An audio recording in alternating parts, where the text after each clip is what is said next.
Hello, and welcome back to a brand new Pick a Side live reaction. We are here after OKC tied up the series 2-2. But for most of the game, it felt like we were going to come up here and say the Pacers have taken a 3-1 lead. At least that's how I was feeling. Riv, how were you feeling? First of all, what's up, fellas? Always a good time to see you guys. We watched a great game. I want to say we watched a great game. I want to say a bit of a defensive-minded game. I felt like the defensive intensity was there. That was you now. I never wavered. There was never a time throughout the game where I wavered, man. I just felt like OKC was going to make a run. Wherever the run was going to be, I was hoping at the end of the game, but it felt like OKC was always a run away from taking this game. And just to give Indiana credit, because I thought for 88% of the game they outplayed OKC. I felt like defensively they never wavered, and that we've talked about that before. Just throughout the series, they never waver from their defensive game plan. It's always pick you up 94 feet, whoever the star is, make you tired, wear you down from quarters 1 to 4, and then that fourth quarter we've seen it from Donovan Mitchell, Jalen Brunson, SGA. They're gassed because then they also put you in every action on the offensive side. And Indiana's offense is so cohesive. It's a lot of ball movement, actions, pick and roll. They really make you move and they make you be on a string at all times. And when you have that offensive load, it's tough on you to also play the defense at that level. But Indiana was up. They was making plays on the glass on the offensive side. Whether it was Miles Turner, Obi Toppin, Aaron Neesmith, like they just had big time plays from their role players. Then Pascal Siakam was able to lead the charge offensively. Halliburton had some good baskets. He was making some plays. But just what Rick Carlisle has been able to do with this team, like just at any moment, a guy could step up and be important for them. But then that fourth quarter came, and I thought OKC was hanging around throughout the game. You saw a little bit of life at times, but it felt like their offense was just so tough. And like we were talking about it throughout the game, you kind of knew what they were doing coming down every possession. You knew the type of shot they were going to get. And people were probably going to talk about the 3-point shot differential, but OKC wasn't able to get good looks because it was very just they either shoot off that one pass or they'll go isolation. A lot of double teams. They really couldn't get things going. They were making turnovers off the inbounds and stuff like that. They were just offensively, the cohesiveness wasn't there with them, but they were always going to hang their hat on defense. And I thought in the fourth quarter, that's what they did. Defensively, they came out with a sound plan in the fourth quarter. The intensity was up. They looked a lot more fresh. They were able to stay in front of guys. They switched 1 through 5. They got stops. They got turnovers. SGA put up an all-time fourth quarter, was able to get to the rim, get to his patented mid-range signature jumper, get to that line, and they were able to make plays. And shout out to Caruso because I felt like all game he was their most impactful player on both ends. He was causing turnovers, creating havoc on the defensive side, making plays in the passing department. J-Dub also had a good game for the most part, but in the end, you need the MVP to kind of will you to that W. And I thought on the offensive side, SGA did that. Yeah, this game, it felt a lot like game 3 in the fact that the Pacers, it felt like they had control for majority of the game.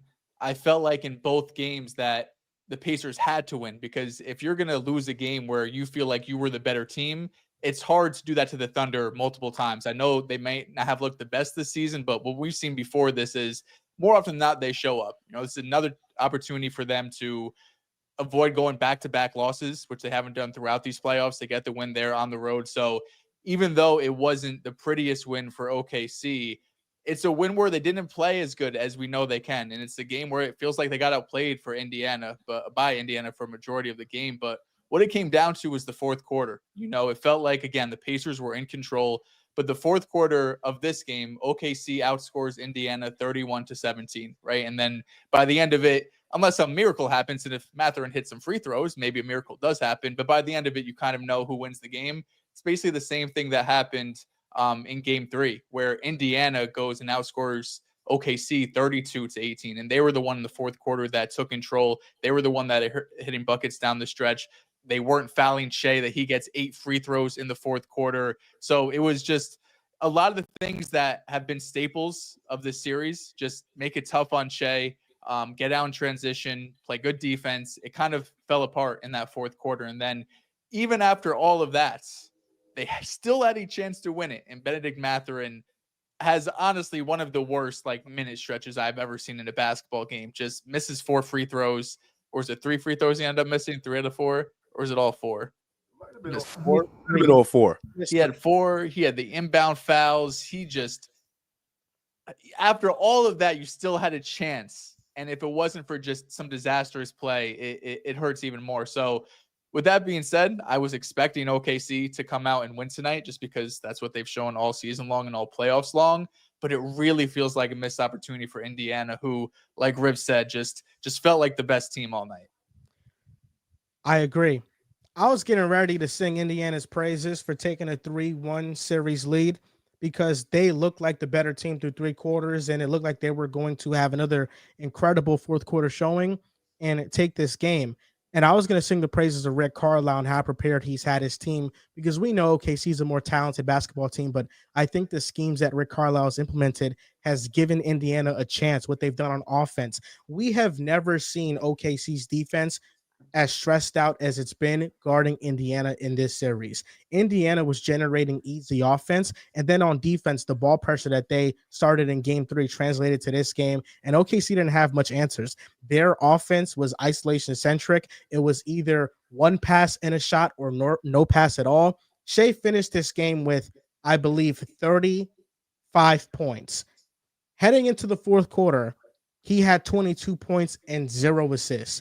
He was not passing. I thought the offense was out of rhythm, but that fourth quarter is where things changed. And to start the fourth quarter, he had 2 bad missed shots, but who came in to swoop and save those possessions? It was Chet Holmgren on the glass getting offensive boards and putbacks. That was a 4-point swing. He had 6 points and 5 rebounds in the fourth quarter. I thought he was really good defensively too, especially on those one-on-one isolations against Hallie where he had to guard him on the perimeter. And then Shea shot making, hitting 2 incredible shots, the 3-point shot, and then the mid-range shot where you can argue is a push also on Neesmith, but still an incredible shot. OKC took control of the fourth quarter by their offensive shot making and then also just the incredible defense. Indiana's offense in the fourth looked a lot like what OKC's offense was in the first 3 quarters, where it was either Halliburton trying to pick apart Shea and getting his shot blocked, or him trying to take Chet off the dribble, missing a 3-point shot, and also trying to get to the basket and really not being able to go anywhere. Andrew Nemhard missing a mid-range shot, taking somebody off the dribble. Miles Turner trying to do something as well. I just thought the Pacers offense looked very discombobulated, and this is a huge victory. This feels like game 1 when OKC was leading for most of the game. They felt like they were in clear control, and Halliburton hit a game-winning shot, and it was miraculous, and they stole that game. Now we have 2 games in this series where both teams played better than the other for the majority of the game, and they still ended up losing. And it just goes to show the margins and that you have to play at this type of stage, because every minute and every possession matters. And Indiana, too many offensive rebounds let up and too much stagnant offense in the fourth. Yeah, and we talked about Mathurin. Like, he had a terrible minute stretch, and it's crazy because before the free throws, he was hustling, was able to get a foul, sent him to the line. Same vibe the next. Like, it was like he was doing things good, but ended up just multiple times making some bad mistakes, and that's something you don't want to see from a young player like that, especially coming off a great game that he had that helped will them to a game 3 W. But you mentioned it. I think OKC in Indiana specifically, their offenses look stagnant. It hasn't looked the same. They looked gassed, like you mentioned. They look stressed out. They look exhausted. And this is a team that we felt all year were just exhausting other teams out. And we've seen this Indiana team all series, playoffs long, just consistently don't get tired. Excuse me. Rick Carlisle was able to, play different rotations, get his bench players in, and they're able to make quality, productive plays, and they're able to keep them in games to where he doesn't have to stress out the starting 5. And I think for OKC, looking past this series, they really need to find a good, cohesive offensive system, because a lot of the times you see this offense struggle, and it's because they don't really generate if it's not through an SGA pass or a J-Dub pass, because they're going to see 1 or 2 at the ball. They don't really generate a ton of good looks for those guys too, or their teammates.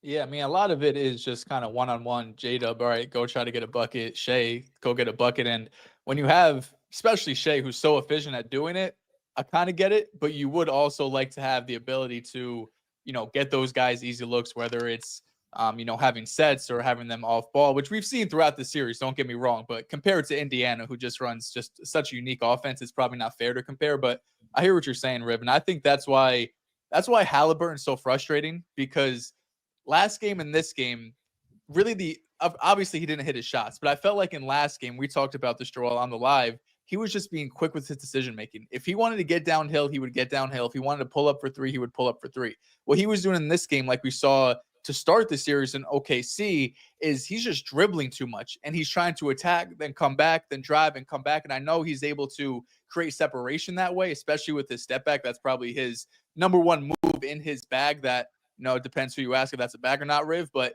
in his bag, it's the step back. That's what's generating him space that he could get that three-pointer off.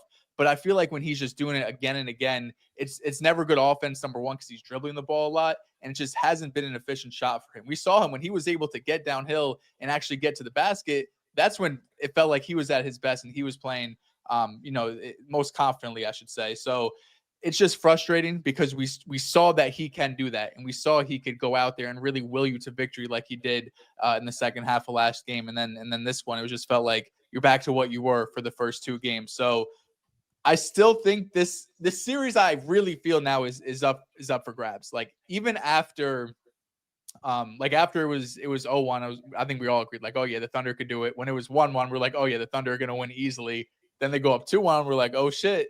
But now that it's 2-2, this feels like anyone's series. Where after the first couple games, it's like, okay, Pacers, like you could definitely hold your own. Let's see if you could do it. After 4 games, this could go either way. Like this has 7 games written all over it. And Indiana has shown they can hang with them. It's not just a good story. It's not just, they're going to take a game or two. They can hang with this Thunder team, push them, and they can win the championship. Obviously, I'm not breaking news here, but like just last game or just 2 games ago, it was like, oh, the Thunder still got it. Oh, I agree. I think they're just better prepared. I think Rick Carlisle has outcoached Mark Daigneault in this series. And I think for Indiana, Tyree subbed into the fourth quarter earlier than he usually does. He subbed in like the 9-minute mark because the bench that they had out there, OKC just shut them down and they were able to score on them as well. And that's when Rick Carlisle called the timeout and he needed to bring Tyrese back in the game because you needed to bring somebody in to create some offense. And I think him coming in earlier in the fourth quarter had him a little bit more tired in those clutch situations, because I do think that he got good looks. He had a nice amount of space on Chet, and he just missed the 3-point shot by a wide margin. And it just looked like Hallie was visibly a little bit more tired than usually in these type of moments. I feel like they went away from Siakam. Really early in the game, they were able to get him isolated, and he was able to pick apart his matchup. But then as the game went on, those post entries became much more harder to complete, and Shea had a couple steals on them. And I thought he was not involved on offense at all. Like when we watched this game, like how many times did we see a fourth quarter possession end with Siakam taking a shot? Yeah, I think once they like you mentioned, they threw like a couple turnovers towards his way, and they were just like went away from it at that point. Like, nah, we don't want to do it no more. Which I agree with you. I think Siakam should have got the ball much. Like I felt like it was just Nembhard and Halliburton in the fourth. I felt like Siakam was a guy for you in the second quarter, third quarter that was really giving you solid minutes, especially exploiting mismatches. But the few times where they did try to get in the ball, there was a turnover. So I guess they just shied away from it. Yeah, I will say Shea was great tonight. Obviously, he had the huge buckets down the stretch.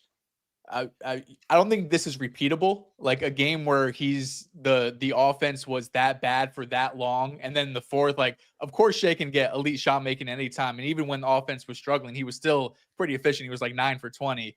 But OKC can't trick themselves into thinking this is repeatable, because the offense, the stagnation, just the kind of watch the ball, it's not something that you want to run for multiple games, let alone multiple quarters. And it felt like that was the first 3 quarters of this game. That's why Shea had 0 assists and whatever he ends up with 23, 24 shot attempts. So I think offensive execution as a whole for them, defense is going to be there. They showed up tonight. That's really the reason why they won.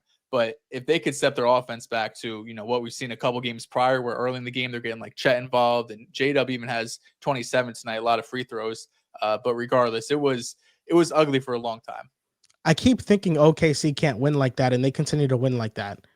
I feel like for the entire playoffs, they've just been Yeah, a games 2, I feel stagnant like their offense offense. was really good though. I feel like Yeah, the ball like was moving. they have their moments. They're just very inconsistent, and I just think they have enough talent on defense and enough shot makers to overcome these type of games.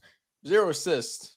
This was 0 gross. assists. Like we're looking at a game where OKC had 10 assists as a team. That's crazy. 48 minutes, 10 assists, and they shot 3 for 17 from 3. And it tracks. Yeah, they didn't generate good quality looks on the outside at all. It was a lot of mid-range jumpers. It was a jump shot inside the arc show. That's what it was. And I keep thinking to myself that there's no way a team can win like this consistently, but they just continue to do it. Like I think Shea is just so good in these moments, and it helps that Indiana's offense stagnated in the fourth, and that's due to OKC's defense. But OKC's defense is so good that they can shut you down, but then they can also make you turn the ball over, and then you're getting those points off of those turnovers, turning defense into offense. And I felt like they were more aggressive. Like Shea was getting downhill more in the fourth as well. So I agree with you, though. I think Indiana, they look better for most of this game because of that stagnation. And that's why they can easily win one of these next 2 games. And this could be a 7-game series. Like I think anything is up in the air right now. Like these 2 teams are evenly matched teams. We may have not felt that way coming into the finals from a talent perspective, but I think that Indiana's game planning has just been so much better than OKC's that it's lessened the talent margin for them. Shout out to Alex Caruso, man. He was awesome tonight. MVP. 2 20-point games in the NBA Finals. How many Alex steals Caruso. did he have this game? He had 5 steals. My Felt God. like 10, bro. Siakam like he had more also had steals 5 than points. steals. Caruso was awesome. Chet and defensively in the fourth was fantastic. Guarding on the perimeter, moving his feet, locking up Hallie. He was crazy too. Yeah, Siakam took 1 shot in the fourth quarter. Yeah, 6 for finished- only 15 shots in the game. Yeah, he finished with 20 points, 8 rebounds, and 5 assists, only 1 shot in the fourth quarter. They really did not do a good enough job at getting him the ball. But OKC tying the series up 2-2 is very big. It's very big, especially after how they played in the first 3 quarters. If you guys are watching right now, make sure you guys drop a like in the stream. We're going to read this super chat from Jay Garrido. I hate to complain about the refs, but this was so obvious. Obi flagrant, Caruso out of bounds, quarter 2 and 3 ghost calls, extender masterclass tonight. I thought they were bad, but not bad enough to where you blame them on the loss. Yeah. After last game, there were Thunder fans blaming refs on a loss because of like an out of bounds play, a backcourt. You could blame the refs and you could look at calls, but you could do it both sides, right? Like you could look on the other side and you'll have calls that went your way, you know? Yeah. We have a nice comment here. Grade SGA's performance tonight. C+. It's Maybe so a C. hard. That's what I'm leaning towards It too. was an F until the fourth. Yeah, I think he hit shots, but he was just not passing the ball at all. Like he really just wasn't passing. Like it was points where he could have, and he's like, nah. Like I trust myself. I'm a more lenient grader. He would get like a B for me probably. You Oh, still at the end of the day, you got the job done. You hit big buckets down the stretch. Yeah, it's an extreme. If we had a class project and I'm the last part of the project, the easiest part, and I gotta make sure I bring my shit in. I come late to class, but I finally got the last part of the project, and we about to present. It's like, all right, you finally showed up. Like, cool. Like, thank you, but like, where you was at? But you could say it was the hardest part of the project, fourth quarter. Shit, yeah. I just feel like if OKC lost, I feel like the main talking point would have been about him having 0 assists in this game. Yes, easily. Like it would have been so extreme. He would have got shit on for the first time in a while. Like I still might. Yeah, like I think this was a C+ performance. His shot making was incredible, but outside of that, it was just like there was a lot left to be desired. His off-ball defense was good, but his on-ball defense was pretty mediocre. Fair. Yeah, 0.0 assists is diabolical. Like He's that's not. crazy. He's not a good playmaker. Yeah, but 0, like oh my god, bro. Oh my goodness. Well, that's gonna do it for this Pick a Side Live stream. We're gonna record an episode tomorrow, so stay tuned for that.